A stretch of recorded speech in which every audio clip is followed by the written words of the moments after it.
দুটো সার্ভে আর অসুখ সমস্যা নেই, তৃতীয় পক্ষ আমাকে নিয়ে আসবে, কোনো সমস্যা নেই। আমি শ্রম দিতে রাজি আছি, আমাকে টাকা পয়সা দিতে হবে না। আমার ব্যক্তিগতভাবে আমি সবার কাছে থাকতে চাই, সবার চরণের তলে আমি থাকতে চাই। আমাকে আপনারা ভুল ত্রুটি ক্ষমা করবেন, এতগুলো কথা বলেছি, কিন্তু আবারও বলে যাই, আপনারা ভয় করবেন না। আজকে থেকে, এই মুহূর্ত থেকে ভয়টা আপনাদের মন থেকে ছেড়ে দিবেন।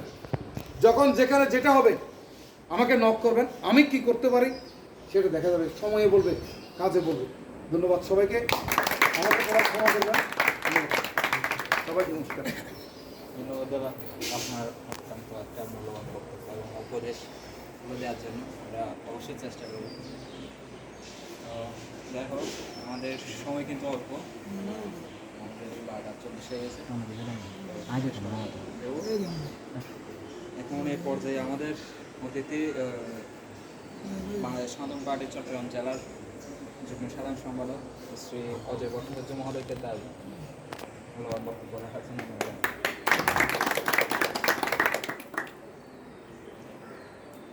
ধন্যবাদ সাগর দাসকে।